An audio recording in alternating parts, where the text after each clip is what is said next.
Palavra de Deus em Mateus capítulo 3. E naqueles dias apareceu João o Batista pregando no deserto da Judéia, dizendo: Arrependei-vos, porque é chegado o reino dos céus. Porque este é o anunciado pelo profeta Isaías, que disse: Vós do que clama no deserto, preparai o caminho do Senhor, endireitai as suas veredas.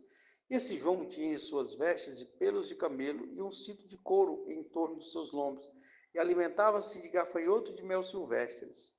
Iam ter com ele Jerusalém, toda a Judéia e todas as províncias adjacentes ao Jordão, e eram por eles batizados no rio Jordão, confessando os seus pecados. E vendo ele muitos dos fariseus e dos saduceus que vinham ao seu batismo, dizia-lhes: raça de víbora, quem vos ensinou a fugir da ira futura? Produzi, pois, frutos dignos de arrependimento, e não presumais de vós mesmos, dizendo: temos por pai Abraão, porque eu vos digo que mesmo destas pedras Deus pode suscitar filhos a Abraão. E também está posto o machado à raiz das árvores. Toda árvore, pois, que não produz bom fruto, é cortada e lançada no fogo. E eu, em verdade, vos batizo com água para o arrependimento. Mas aquele que vem após mim é mais poderoso do que eu, cujas alparcas eu não sou digno de levantar. E ele vos batizará com o Espírito Santo e com fogo. E em sua mão tem a pá, e limpará a sua eira, e recolherá no celeiro o seu trigo, queimará a palha com fogo, que nunca se apagará. Esse capítulo ele vai introduzir dois ensinamentos muito importantes, dentre outros. Primeiro que Deus, antes de enviar Jesus, antes de começar o ministério de Jesus, e João Batista ele tem a idade aproximada de Jesus, mas João Batista começou a pregar antes. E qual era a pregação de João Batista? João Batista pregava o evangelho do arrependimento. Muitas pessoas não entendem e acham que Jesus chegou pregando só o amor, só as mil maravilhas, e Jesus era oba-oba, e vinde a mim os cansados e oprimidos, e eu perdoo, eu perdoo, eu perdoo. Não era bem assim. Jesus veio pregar o evangelho, aprimorar alguns ensinamentos, mas Jesus veio dentro da lei, cumprindo a lei e obedecendo a palavra de Deus. E por que Jesus, no seu texto ali, nos textos dos evangelhos, não se priorizou em dar, por exemplo, ensinamentos de Jesus, como relacionados muito ao pecado? Jesus falou muito em amor, muito em perdão, muito em coisas que as pessoas confundem e acham que Jesus veio só trazer isso. Quando a gente diz para alguém não adultere, não mate, não roube, não seja idólatra, a pessoa diz: ei, Jesus só pregava o amor. Não era assim. Aqui está o motivo por quê? Porque antes de Deus enviar Jesus pregando, Deus enviou João Batista arrumando, preparando o terreno. João Batista prega o evangelho do arrependimento. Quando ele diz arrependei-vos porque é chegado o reino do céu, isso é uma frase que resume o texto que ele costumava pregar, suas pregações. Não quer dizer que ele pregou só isso. Por que que não é? Porque assim você vai falar da vida de uma pessoa, por exemplo, se você for falar da vida de um grande escritor, você não pode, às vezes, contar todas as coisas sobre ele se você vai contar num espaço pequeno, e aqui vai ser contado num capítulo a história dele. Então, não pode se contar os pormenores da vida dele, a vez que ele brigou com alguém, às vezes que ele falou mal de outra pessoa porque pecou, às vezes que ele rebateu alguém por causa do adultério, outro por causa da prostituição, outro por causa da idolatria. Não foi, não tinha como fazer isso, porque o evangelho ele foi resumido contando várias histórias para você ter uma ideia. Então, quando vamos contar a história de um escritor em pouco espaço, importa o que? Uma frase célebre dele. Por exemplo, uma certa vez, passeando em Brasília, eu li uma frase de Juscelino Kubitschek que dizia: tudo se transforma em alvorada na cidade que nasce para o amanhã. Mas Juscelino saía falando isso toda hora? Não. Nessa frase, nós vamos entender que ele era um homem de fé, porque ele acreditava na construção de uma cidade, que ele via o futuro que essa cidade traria, que ele tinha perspectiva. Então você tira vários conceitos dele E se você ver na vida dele, você vai ver isso a partir de uma frase, mas não era essa frase somente. Mas a frase resume um pouco do que ele queria. Quando, uma certa vez, eu ouvi uma frase dele que dizia o seguinte, do Juscelino também, que dizia, se a obra foi importante, a verba aparece. Então, ele era otimista quanto ao dinheiro para construir Brasília, ele acreditava que Brasília era importante, que ele ia conseguir. Então, essas duas frases, elas estão mais ou menos alinhadas e diz muito sobre ele. Então, quando diz arrependei-vos porque é chegado o reino dos céus, isso aqui está dizendo livros e livros e livros que poderiam ser escritos sobre João Batista. Se fosse resumir, se transformar essa palavra no que João Batista pregou, talvez tivesse aí 1.000 livros, 10.000 livros para pregar, para falar, estudar só sobre as pregações de João Batista. Com essa frase, nós resumimos que o evangelho dele era o que? O evangelho que combatia o pecado. Arrependa-se, porque é chegado o reino do céu. Ou seja, primeiro o arrependimento, jogar o pecado, lançar o pecado no rosto do povo e convidar o povo ao reino dos céus. Que é um caso importante, ele tem uma história num outro livro, que ele vai apontar os defeitos de Herodes. E ele vai dizer, não te é lícito viver com a mulher do teu irmão. Herodes era casado com a mulher do irmão e ele tinha um parentesco com ela, ele era um assassino. Então, João Batista condenou Herodes. Esse era o teor da pregação de João Batista. Para os adúlteros, ele condenava o adultério. Para os idólatras, ele condenava a idolatria. Para os avarentos, ele condenava o roubo, a avareza. Para os mentirosos, ele acusava das suas mentiras. Para quem blasfemava, ele acusava de blasfêmia. Para quem desonrava pai e mãe, ele batia de frente, ensinava a honrar pai e mãe. Para os cobiçosos, ele combatia a cobiça. Para os caluniadores, ele combatia a calúnia. Então, ele lançou no rosto do povo os mandamentos e a obrigação da pessoa cumprir o mandamento. Esse é o evangelho de arrependimento. Então, quando Jesus chega num terreno e o povo está tendo ideia de arrependimento. Porque esse João Batista era popular. Nós vamos ver na frente que as pessoas tinham medo de falar mal de João Batista, porque João Batista conquistou o coração do povo. Jesus vai dizer que nenhum homem foi maior do que João Batista. E se você olhar, não tem registro, pode até ser que ele fez algum, mas não existe registro de milagres de João Batista, esses milagres extraordinários. Para você ver que o mais importante no reino do céu não é o que cura, não é o que opera milagres, não é o que ora, que expulsa o demônio, é o que prega o evangelho e arrependimento, é o que ensina as pessoas a palavra de Deus. Você quer ser alguém bem visto? Ensina um mandamento para o teu filho, para a tua mulher, para teu esposo, para teu vizinho, para a criança que vai na tua casa. Vai uma criança na tua casa e você reclama porque vai fazer bagunça, aproveita o momento para ensinar, coloca ele para assistir um desenho bíblico com o teu filho, ensina a palavra de Deus para ele, aproveita esses momentos. Aí você será grande no reino dos céus. Então, João Batista pregou o evangelho de arrependimento, combatendo o pecado. E era tão forte a sua pregação que ele não respeitava certas regras. E hoje nós respeitamos demais. Não pode falar isso porque não pode. Não pode bater na noiva porque o noivo fica com raiva.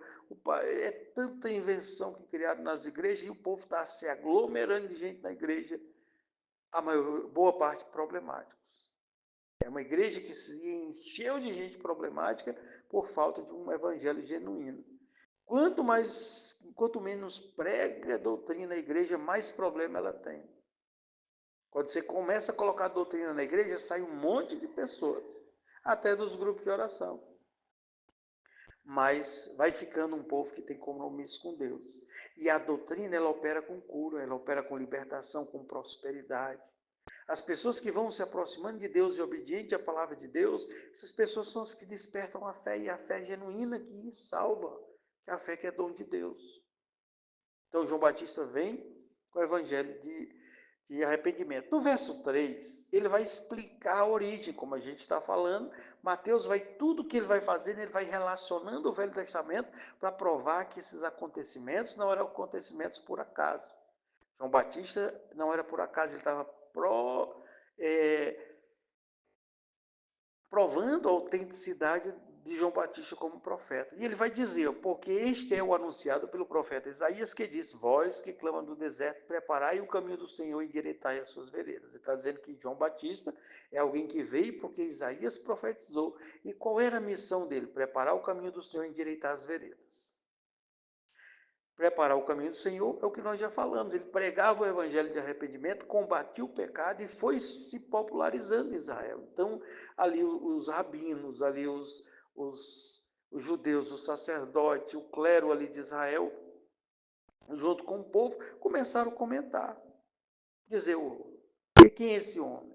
É um profeta, outros diziam não é profeta, é um charlatão. O fato é que ele começou a jogar na cara do povo os seus pecados. E aqui vai dar alguns relatos dizia ter com ele Jerusalém, toda a Judéia e toda a província adjacente ao Jordão, ou seja, esse homem era popular, porque ia ter toda, essa expressão toda, quer dizer que ia muita gente atrás das pregações dele, porque ele convertia o coração dos pais aos filhos, ele tocava os corações, o dom dele era tão grande que abalou, era aquele dom que talvez estava sobre Jonas, que converteu o coração do povo, o povo começou a buscar Deus, o povo começou a ter medo dos seus pecados.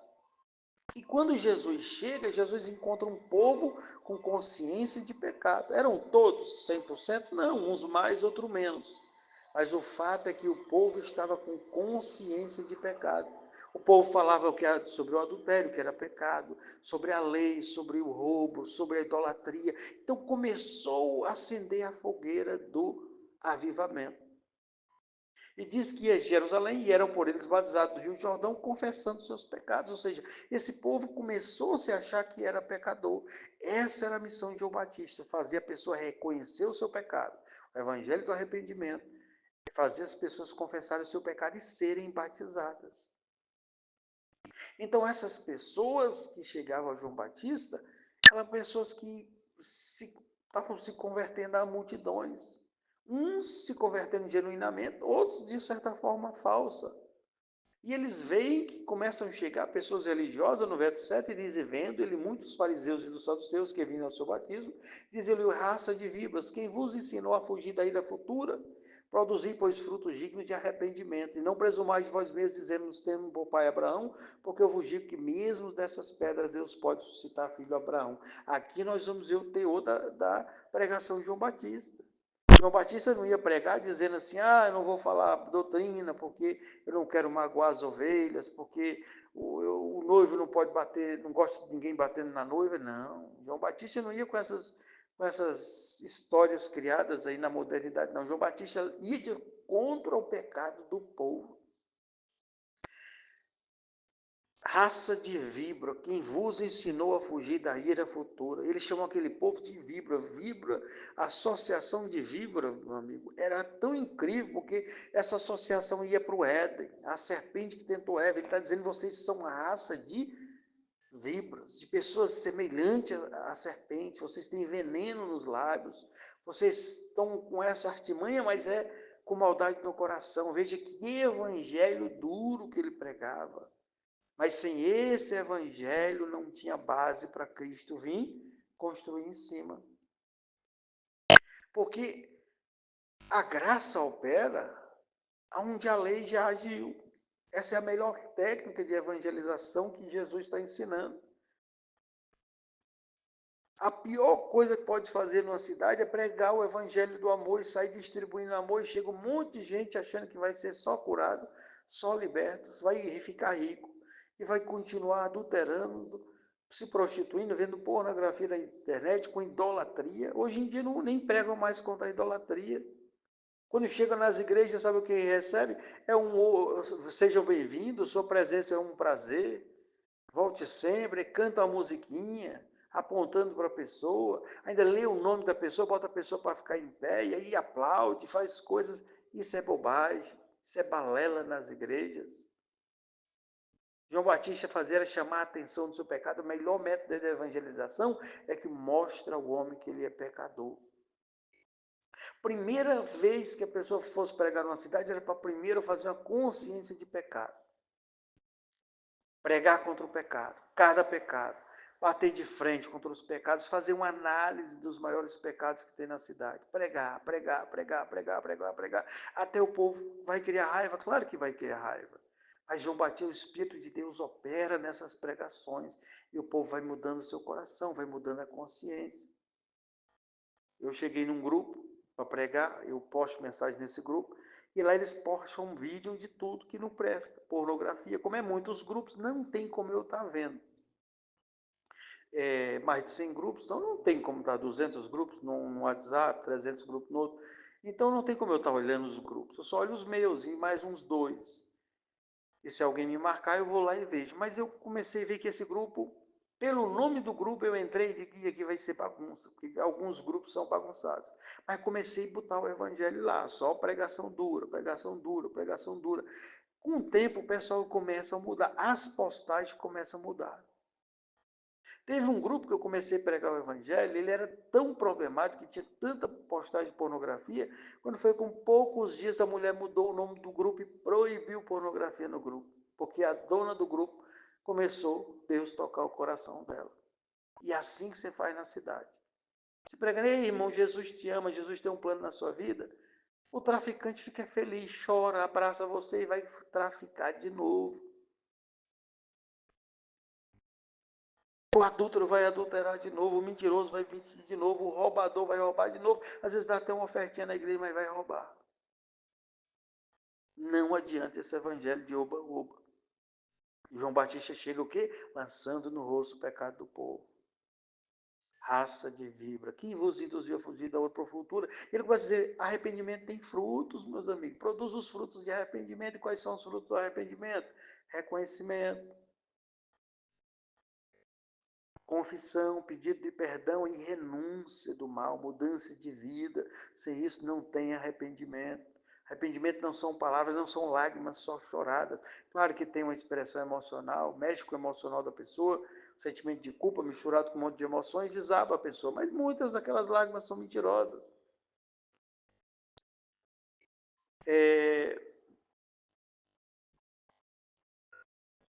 Muitos que se converteram não choraram, alguns choram porque reconhecem, às vezes o pecado é muito grande. E não presumais, verso 9, de vós mesmos, dizendo, temos por pai Abraão, porque eu vos digo que mesmo dessas pedras Deus pode suscitar filho a Abraão. Ele está dizendo, o fato da descendência de vocês ser de Abraão não lhe garante direito à vida eterna, é a obediência à palavra de Deus. A Bíblia diz, sem santidade ninguém verá Deus. E aí entra uma discussão. Um diz, não, quem salva é a graça, não é a lei. Claro que é a graça. Só que a graça faz você cumprir a lei. Se você não está cumprindo a lei de Deus, você não tem graça nenhuma. Se você é adúltero e vive afundado no adultério, você não tem graça nenhuma no coração. Se você vive afundado nas drogas, na mentira, no roubo, na idolatria, você não tem graça nenhuma operando aí. Isso é aparência.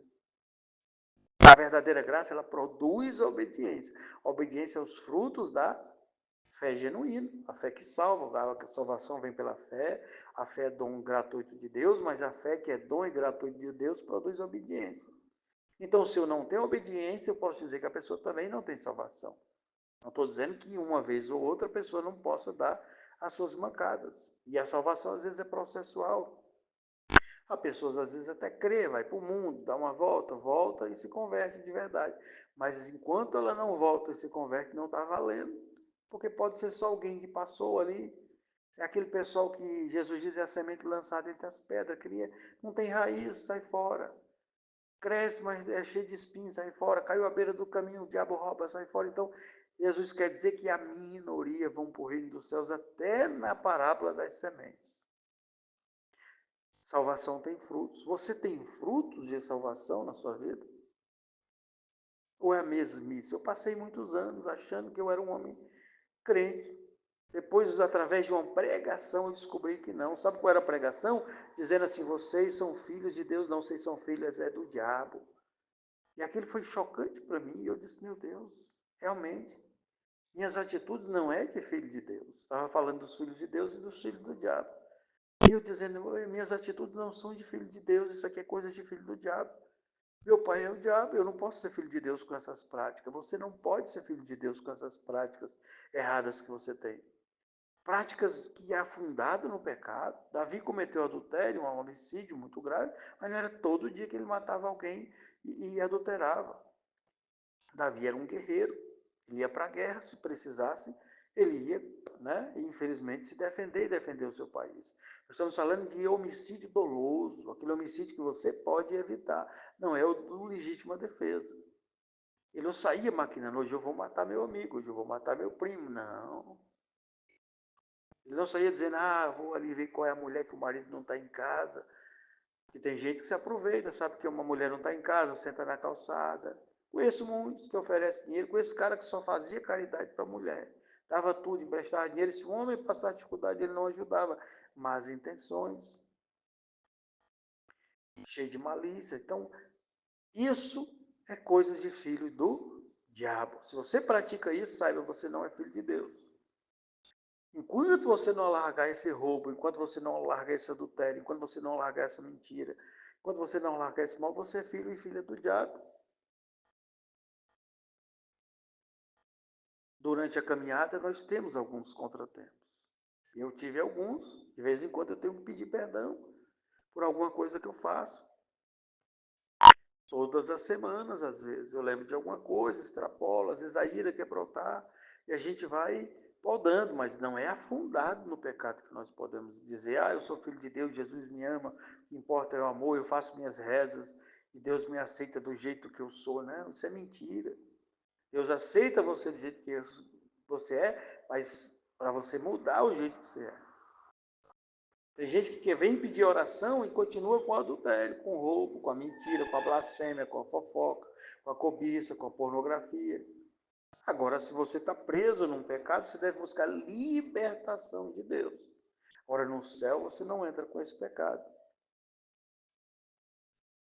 Ele está dizendo, não adianta ser só filho de Abraão. Abraão, Deus pode pegar uma pedra, e Deus pode pegar uma pedra mesmo, e transformar ela num homem, e fazer dizer, você é filho de Abraão. Ele bota até o DNA de Abraão, talvez bota até o osso de Abraão. Ele pode todas as coisas. E verso 10, e também agora está posto o machado à raiz. Toda árvore, pois que não produz bom fruto, é cortada e lançada no fogo. Ele diz, agora valendo, não está mais com adulação, não. Ou você serve a Deus ou não serve. Ou você pertence a Deus ou você pertence ao diabo. Essa é a mensagem dura de João Batista. E João Batista pregou essa mensagem em todos os lugares que pôde. E essas mensagens, elas inflamam. Começa a pregar num grupo alguma coisa. Se tiver 10 pastores, os 10 pastores que ouvirem ali vão começar a pregar a respeito do assunto, porque vai despertar ao interesse por aquilo. O Espírito Santo toca e é como uma chama. Você acende um palito de fósforo, de repente você incendeia uma cidade. E aqui o fogo consumiu esse povo, por isso que vinha gente de todos os lugares para ser batizado por João Batista. Arrependido e confessando os pecados. Por que essas pessoas confessaram? Porque reconheceram. Agora, quando alguém aparecia com aparência de bonzinho, com falso arrependimento, ele lançava no rosto falso arrependimento. Ei, meu amigo, como é que você disse que se arrependeu e está com essa roupa indecente dentro da igreja, provocando os próprios irmãos? Isso é coisa de demônio. Um homem ou uma mulher dentro da igreja com roupa indecente não pode ir em lugar nenhum. Você é objeto de cobiça, você causa algo de adultério, fornicação, masturbação, um monte de coisa errada. Como é que você vai para o céu? Você não vai, isso é mentira. A Deus não se importa com a sua roupa, se importa sim, porque ela causa dano a muita gente. Mulheres brigam com o ciúme do marido, homens brigam com o ciúme das mulheres. Você desperta desejo, cobiça, adultério, coisa maligna, fantasias. E você é instrumento de Satanás na vida das pessoas. Como é que Deus não se importa com isso? E aí João Batista vem com essa mensagem. E aí, meu amigo, é como passar um trator no terreno ruim. Quando vão construir uma estrada, fazem isso que João Batista fez. A estrada é toda torta, buraco, pedra. Aí passa o trator arranca as pedras, aplana, depois vem aquele rolo pesado, e jogam água, e bota pedrinhas, aí depois é que vem com piso. Aí depois ainda passa o rolo, aplana e tal. É isso que João Batista fez. Igualou o terreno, tirou as pedras, tirou as árvores, arrancou os tocos, molhou, passou o rolo de novo, jogou pedras, passou o rolo de novo. Quando a estrada estava bem bonitinha, e aí passou o prumo para ver se ela não estava torta, alinhou que ela estava torta. Aí depois veio Jesus colocando no asfalto, dizendo: vinde a mim, você que está cansado e oprimido, eu vos aliviarei. Vinde a mim, que sou manso e humilde de coração. Perdoe, ame. Aí sim, é por isso que Jesus nos evangelhos fala pouco disso, porque Jesus não precisava falar, o povo estava com consciência que o Espírito Santo tinha enviado antes, e sempre é bom andar essa dupla de pregação. Quando for evangelizar, não pregue uma coisa sem provocar na pessoa consciência de pecado. Às vezes você precisa de uma mensagem de otimismo. No grupo aqui, por exemplo, é a palavra de fé. E para o objetivo do grupo é animar pessoas que estão desanimadas, mas palavra de fé, ela é como glicose na veia, ela anima, mas não sustenta. Certa vez eu tomei mel, e o mel ele é muito gostoso, ele dá uma energia assim, instantânea para você, cai na corrente sanguínea e você fica eufórico. Quando é daqui a pouco, o seu estômago está roendo, porque não tem proteína, não tem lipídios ali, não tem uma quantidade grande de alimento, não tem substância, como diz minha avó. Agora come feijão com carne para você ver. O café da manhã, um alimento nordestino, que é cuscuz com bode. Aí você vai ver carneiro com frango. Quando é na hora do almoço, você está cheio. Uma vez eu fui comer uma comida dessa no café da manhã, misturei ainda no almoço, ainda fui tomar açaí junto, foi 24 horas que eu consegui ter fome de novo. Comida tem que ter alimento bom, né? Então, a palavra de Deus, ela é dura, mas também oferece o perdão. Então, João Batista e Jesus fizeram a melhor dupla de pregação que tem para evangelizar uma cidade. Conscientiza todo mundo de pecado primeiro, depois vem com o evangelho do vinde a mim, todos que estáis cansados e oprimidos. No evangelho contra o pecado já vai ter muitas conversões. Geralmente são as mais sinceras. E depois vai vir a outra, o pessoal tem uma consciência de pecado. O bom era pregar o evangelho que Jesus prega, só depois a pessoa ter consciência. Imagine que aqui eles estão pregando para judeus que liam a Bíblia todo ano, a Bíblia deles. Não era qualquer pessoa, os judeus ele lê todo ano os seus escritos. E ainda foi necessário enviar João Batista. Imagine um cristianismo num país como o nosso, que prega um evangelho que ensina os 10 mandamentos quando a pessoa é criança, e depois é um sermãozinho ou outro que a pessoa ouve sem nunca pegar na Bíblia. A maioria não pega. Eu conheci pessoas que saíram da igreja católica, vieram para a igreja evangélica e não sabiam que Sansão era judeu, que os discípulos eram judeus, que os personagens bíblicos eram judeus. Por isso está aí a perseguição tão grande ao judeu, culpa dos pregadores, porque não estão ensinando a palavra de Deus para o povo. Sua igreja tem que ler a Bíblia todo ano, senão você está em falta com Deus. Você tem que estimular até a maioria ler. Alguns serão rebeldes e não vão ler. Mas hoje tem áudios que você pode baixar e mandar para as pessoas, elas ouvem o áudio. E ainda pregar o evangelho. E mesmo a igreja convertida precisa toda semana ter esse evangelho de João Batista nas igrejas. E Jesus vai dizendo: eu vos batizo com água, no verso 11, ele vai falando das suas alparcas, e ele vai falando de Jesus, ele dizendo: ó, vem um após mim que vos batizará com o Espírito Santo e com fogo. Esse é um diferencial grande de Jesus. A primeira parte que nós vemos aqui é que Deus envia João Batista, Deus confirma aqui através dos escritos de Isaías que ele tinha que ser enviado para endireitar o caminho do Senhor e preparar suas veredas. E agora a outra parte, que é a parte gloriosa, é que vai falar de Jesus. E ele vai dizer que Jesus batizará com o Espírito Santo e com o fogo, e ele vai falar da superioridade de Jesus. Ele era grande, Jesus disse que ele era o maior do que todos os que tinham antes dele, mas ele não era digno nem de desatar a correia das sandálias do Senhor Jesus. Então ele aqui vai falar de autoridade de Jesus, que é tão gigantesca que ele é indigno até de mexer nas sandálias. Ele não fala nem no rosto, nem nas mãos, é nas sandálias de Jesus. Ele dizia que se ele fosse dos piores empregados de Jesus, ele ainda não era digno de tocar nas sandálias de Jesus. Ele diz: vos batizará com o Espírito Santo e com fogo.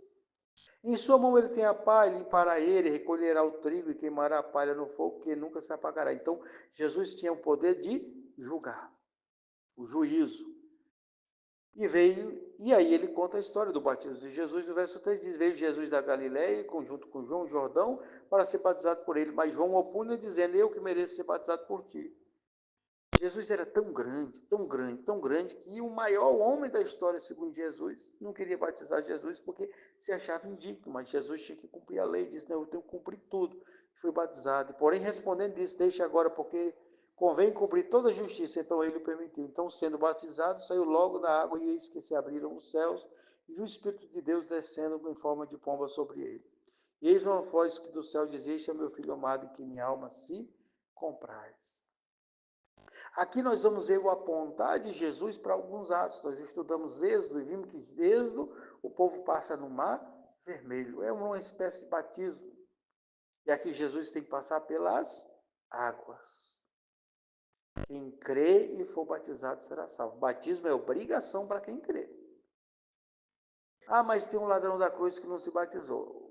O ladrão da cruz não teve tempo. Ninguém sabe ao certo se ele não era batizado antes. E ali foi um processo só de reconciliação. Não sabemos também. Mas,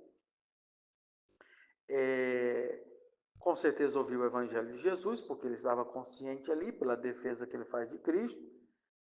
Mas ele, uma coisa na cruz, ele apresenta os sinais do arrependimento. Ele reconhece o pecado, ele diz: nós estamos aqui porque somos culpados. Ele reconhece a autoridade de Jesus e ele pede misericórdia. Ele diz: Senhor, quando tiver no teu reino, lembra-te de mim. Ou seja, ele produziu os frutos de arrependimento na hora. E a vantagem dele é que ele teve a salvação. Né? Jesus diz: hoje mesmo estarás comigo no paraíso. Mas não é todos os casos. Ele não tinha como descer dali e se batizar. Então, Deus é o quê? Compreensível. Mas a pessoa que crê e não se batiza, não é se batizar de qualquer jeito, não é se batizar para agradar o pregador, não, batizar se você creu. A pergunta é: você creu?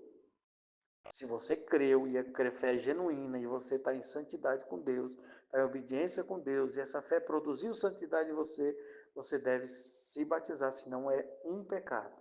Porque a partir do momento que Jesus diz: aquele que crê e for batizado será salvo, você tem que crer, mas creu tem que ser batizado, porque é mandamento. Mandamento para quem crê. Agora, alguém creu, sofreu um acidente e se converteu ali durante o acidente e morreu. Não, não tem como se batizar. Seria a maior imprudência batizar uma pessoa dessa. Então, a não ser que a pessoa esteja doente, o hospital permita, e que a pessoa tenha condições de ser batizada. Isso pode acontecer e fazem-se muito. Mas não no acidente, não no caso desse ladrão que ia morrer eminentemente e nem tinha como sair da cruz. Mas se você crer e for batizado, você será salvo, é mandamento. E viu o Espírito de Deus descer sobre pomba como ele. Aqui Jesus prefigura todo o processo de salvação humana. Nós falamos que existia a presença de Deus ali na nuvem e no fogo no deserto, quando o povo saiu do deserto em Êxodo, e Deus acompanhou esse povo. E aqui Deus vai acompanhar o homem, não de fora do homem, mas dentro do homem. E o Espírito Santo aparece em forma de pomba, e a voz do céu em confirmação: este é o Filho amado em que minha alma se compraz. Quando alguém crê verdadeiramente em Cristo, no Pai, no Filho e no Espírito Santo, na sua palavra, se entrega a Deus, crê e é batizado, o Espírito Santo desce na vida dele e confirma no coração dele a filiação dele a Deus. Ele não é mais um homem órfão, uma mulher órfã, ele não é mais uma pessoa pertencente a ninguém, ele pertence a Deus, e há uma voz dentro da sua alma dizendo: tu é meu filho amado, tu é minha filha amada, em que minha alma se compraz. Não fica triste, não chore. Você não está sozinho e sozinha, sua vida não é por acaso. Você não está perdido nesse mundo, você não está à deriva. Suas orações não ficam presas na sua casa, suas orações são ouvidas por esse Deus que diz agora para você: tu és o meu filho amado, a minha filha amada, em que minha alma se compraz. Eu tenho prazer em ser seu Deus, eu tenho prazer em ser o seu Pai. É isso que ele está dizendo para Jesus, é isso que ele diz no coração de cada um de nós. Posso ter imagem do Espírito Santo em casa? Uma pombinha, um desenho? Não, é pecado. A Bíblia diz: não farás para ti imagem de escultura, nem do que está em cima do céu, nem do que está embaixo na terra. Essa vinda do Espírito Santo em forma de pomba, ela pode fazer uma lembrança o que aconteceu com Noé. Noé, quando sai da arca, ele joga uma pombinha. E a pombinha volta trazendo no galho um galinho de árvore, representando que tem esperança, que a terra secou, que começou uma nova vida e uma nova história. Talvez por isso o Espírito Santo quis se manifestar dessa forma, dizendo que Jesus era a esperança de salvação da humanidade, era o porto seguro, era a arca da salvação, era o recomeço da história da humanidade caída. Porque ali, como a história de vida recomeça ali depois do dilúvio, e o povo da arca é salva, o Espírito Santo está apontando que Jesus é a arca que salva, é a arca que vai pousar no lugar seguro, é o começo da nova geração do povo de Deus. Quem crê e for batizado será salvo, é o começo de tudo. Mas não deve ter imagem da pombinha, porque a imagem é pecado. Não farás para ti imagem nem do que está no céu, nem do que está na terra. Nós já explicamos isso. As únicas imagens que foram feitas na Bíblia era a imagem dos querubins, mas essa imagem não era para o povo, ela ficava trancada num lugar, só o sacerdote via uma vez por ano. Então não era para o povo, não farás para ti. Então você não pode ter na sua casa, você não pode ter uso, você não pode ter uma na igreja que o povo tenha contato, você não pode ter imagem nenhuma. E a outra imagem foi aquela imagem que foi feita da serpente, que também apontava para Cristo, mas foi para ser usado uma única vez e acabou a história. Não tem imagem. A própria arca não podia ser tocada. Ninguém podia idolatrar a arca, nem o templo ninguém podia idolatrar. Porque você não pode ter imagem, você pode ter o nome de Deus, você pode ter a palavra de Deus, e você pode ter o próprio Deus no seu coração, dizendo: você é meu filho amado e minha filha amada, em quem a minha alma se compraz. Então essa palavra falou contigo hoje, essa palavra te chamou ao arrependimento e diz: produza frutos de arrependimento, porque enquanto você não produzir frutos de arrependimento, você é uma víbora, uma serpente, e Deus não gosta de víbora e de serpente. Mas se você se arrepender, crer no Filho de Deus, crer na sua palavra em Deus, o Espírito Santo pousará na sua vida e dirá: você é meu filho amado, minha filha amada, eu estou satisfeito e prazeroso com você. Hoje o Evangelho te convida à vida eterna e te faz promessa, a promessa do batismo do Espírito Santo e do fogo que Jesus te dá. E você será o trigo recolhido no celeiro de Deus. As orações serão colhidas. Você será filho e filha de Deus. Você terá direitos às promessas da Bíblia. Você será herdeiro das promessas de Abraão. Você terá direito às promessas da Bíblia. Quando você lê o Salmo 23, todo mundo lê o Salmo 23, mas o Salmo 23 não é para todo mundo. O Salmo 91 não é para todo mundo. O Salmo 91 é aquele que habita o esconderijo do Altíssimo. Não é todo mundo que habita o esconderijo do Altíssimo. Jesus diz que são poucos os que se salvam. Muitos são os que se condenam, porque a porta do inferno é fácil de passar, é larga, mas são poucos os que se salvam. Então, para esses poucos é que o Salmo 23 vale, é que o Salmo 91 vale. Quando alguém lê o Salmo 91 e 23, claro que com fé no coração, se voltando para Deus, Deus às vezes aceita. Porque a pessoa está se voltando para Deus naquele momento. Mas não quer dizer que todas as pessoas têm direito às promessas do Salmo 23 e do Salmo 91. Não.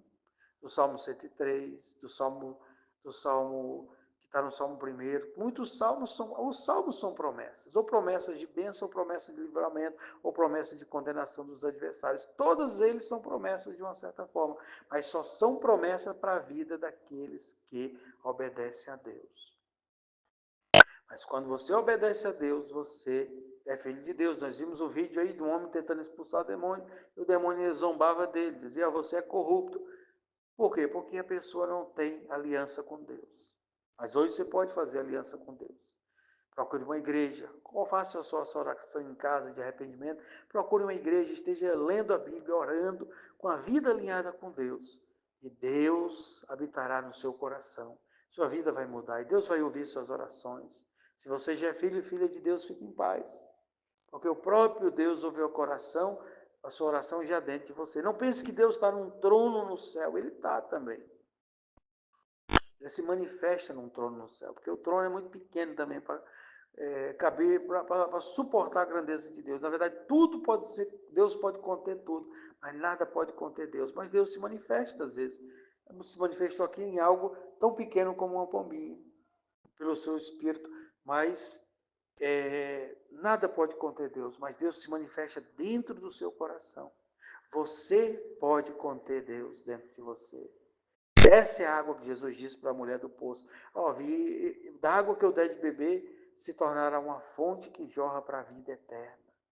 Essa água que você tem que beber, a água do Espírito, o fogo do Espírito ardendo na sua vida, a autoridade de Deus na sua vida, a autoridade que expulsa a doença, que expulsa demônios, que resolve os teus problemas financeiros, que atende às tuas orações, hoje está batendo a tua porta e te convidando ao arrependimento. E se você já é filho e filha de Deus, é questão de tempo, Deus te atenderá. Receba a palavra, compartilha muito, muito, muito, muito. Todos os lugares que você puder. No nome de Jesus, amém e amém.